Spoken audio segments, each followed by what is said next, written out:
नमस्कार, मी फराह खान. तुम्ही बघताय महाराष्ट्राचं number 1 Marathi news channel news 18 Lokmat आणि महाराष्ट्राची खबरबात. या बुलेटिनच्या सुरुवातीला आढावा घेऊयात दिवसभरातील चर्चेतल्या बातम्यांचा.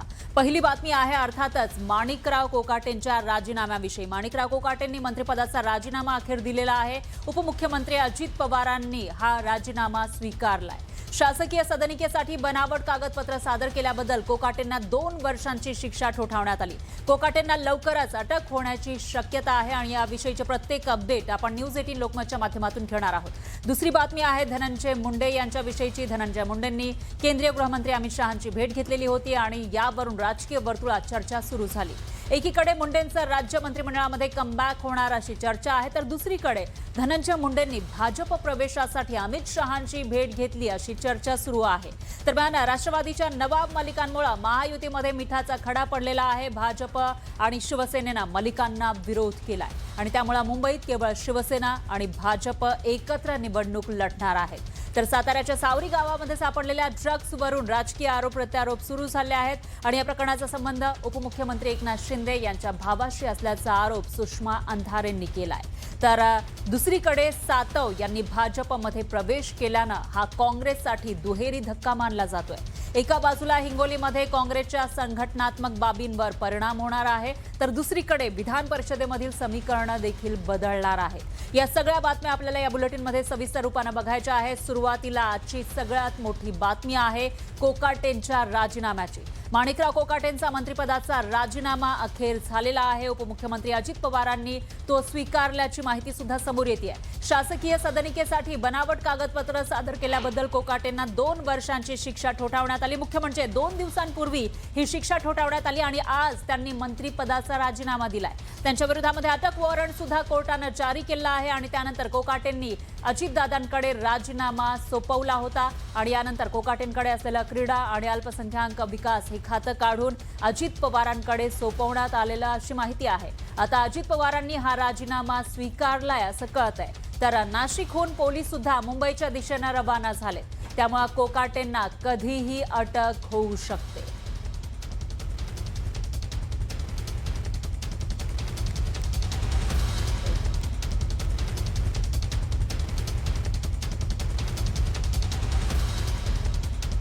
तर कोकाटे प्रकरणामध्ये आतापर्यंत नेमकं काय काय घडलं आपण बघूयात ग्राफिक्सच्या माध्यमातून. कोकाटे, माणिकराव कोकाटे त्यांच्या वादग्रस्त वक्तव्यांमुळे नेहमीच वादात राहिलेले आहेत आणि त्यांचं आत्ताचं हे प्रकरण, याच्यामध्ये सदनिका गैरव्यवहार प्रकरणी कोकाटेंविरोधात अटक वॉरंट जारी करण्यात आलं होतं. कोर्टाकडून शिक्षा सुनावली होती, त्याचबरोबर त्यांना अटक करा असे आदेश सुद्धा कोर्टानं दिलेले होते.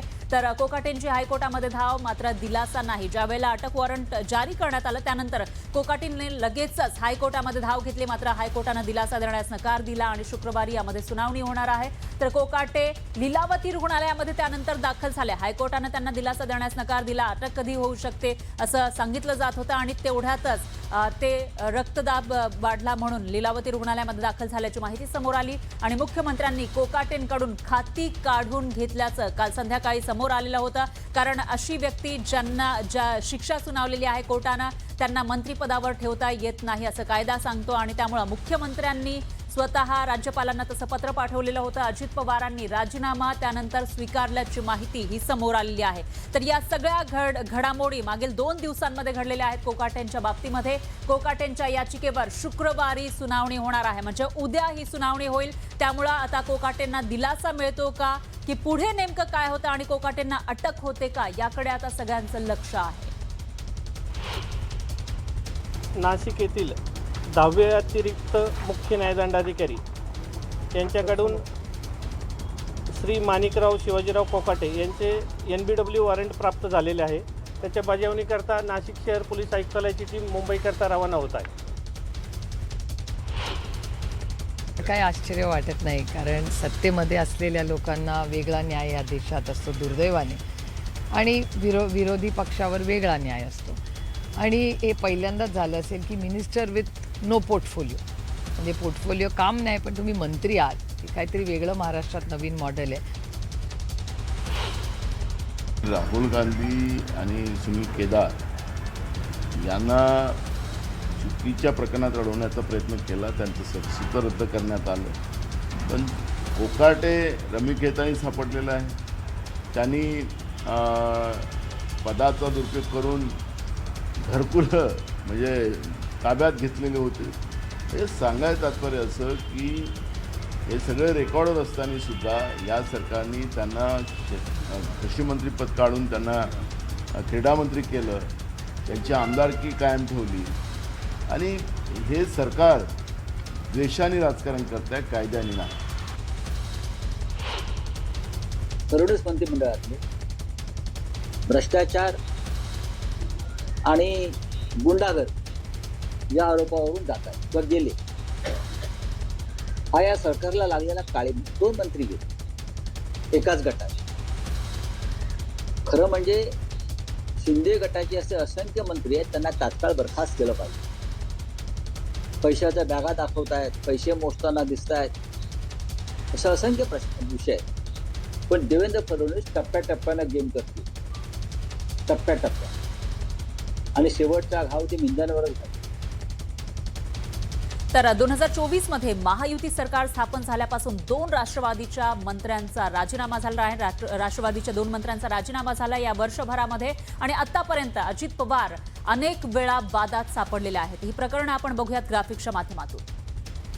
तर अजित पवारांच्या राष्ट्रवादीच्या 2 मंत्र्यांचा राजीनामा झाला आणि त्याचबरोबर पुण्यामधील मुंडवा जमीन गैरव्यवहार प्रकरणामुळे अजित पवार अडचणीत आले आहेत. कारण त्यांचा मुलगा पार्थ पवार यांच्या कंपनीनं, मीडिया कंपनीनं ही जमीन खरेदी केलेली होती. अखेर तो व्यवहार रद्द झाला, पण या प्रकरणामुळे कुठेतरी अजित पवारांची प्रतिमा मलिन झाली. त्याचबरोबर कृषी खात्यामध्ये घोटाळ्याचे आरोप धनंजय मुंडेंवर झाले होते. जेव्हा धनंजय मुंडे कृषी खात्याचे मंत्री होते त्यावेळेला हे आरोप झाले होते. त्याचबरोबर संतोष देशमुख हत्या प्रकरणामध्ये सुद्धा धनंजय मुंडेंवर टीका झाली होती. धनंजय मुंडे हे राष्ट्रवादीचे नेते आहेत, ते मंत्री आधी होते, आमदार आहेत आणि त्यांच्यामुळे कुठेतरी अजित पवारांची जी प्रतिमा आहे ती खराब झाल्याचं दिसून आलेलं होतं. अजित पवार अडचणीत आले होते आणि सदनिका घोटाळ्यामध्ये कोकाटेंना शिक्षा सुनावण्यात आली आहे. कोकाटे सुद्धा अजित पवारांच्या पक्षाचे आहेत, राष्ट्रवादीचे आहेत, आमदार मंत्री ते होते. आज मात्र त्यांनी राजीनामा दिलाय. तर सभागृहामध्ये रम्मी खेळल्याप्रकरणी ते वादात सापडले. जेव्हा कृषी मंत्री होते त्यावेळेला कोकाटे हे रम्मी खेळल्याचा एक व्हिडिओ त्यांचा समोर आला होता आणि त्यामुळे वादात सापडले होते. तर दुसरीकडे जे नवाब मलिक आहेत ते दाऊदशी संबंध असल्याचे आरोप त्यांच्यावर झालेले होते आणि त्यानंतर नवाब मलिकांना जेलमध्ये जावं लागलेलं होतं. दोषारोप पत्रामध्ये त्यांचं नाव होतं आणि कर्जमाफीबाबतच्या वक्तव्यावरून वादात सापडलेले होते राष्ट्रवादीचेच नेते. त्याच्यामुळे सुद्धा कुठेतरी अजित पवारांची जी प्रतिमा आहे ती मलिन झाल्याचं पाहायला मिळालं होतं. बाबासाहेब पाटील यांच्यावर हे आरोप झाले होते आणि त्यामुळं अजित पवार हे अडचणीत आल्याचं पाहायला मिळालं. तर पोर्शे अपघात प्रकरणामध्ये आरोपीला मदतीचा आरोप सुनील टिंगरे जे त्यावेळी आमदार होते आणि राष्ट्रवादीचे आमदार होते त्यांच्यावर झालेला होता. पोर्शे अपघात झालेला पुण्यामध्ये, त्यामध्ये त्या आरोपीला सोडवण्यासाठी एक प्रकारे मदत केल्याचा आरोप होता. त्यानंतर अजित पवारांनी IPS अधिकाऱ्याला दमदाटी केल्याचं प्रकरण सुद्धा समोर आलेलं होतं. स्वतः अजित पवार हे IPS अधिकारी अंजना यांच्यासोबत बोललेले होते आणि त्यांना दमदाटी केल्याचा व्हिडिओ समोर आला होता. तर अशा पद्धतीनं दादांच्या मागे वादांची मालिका लागल्याचं दिसतंय.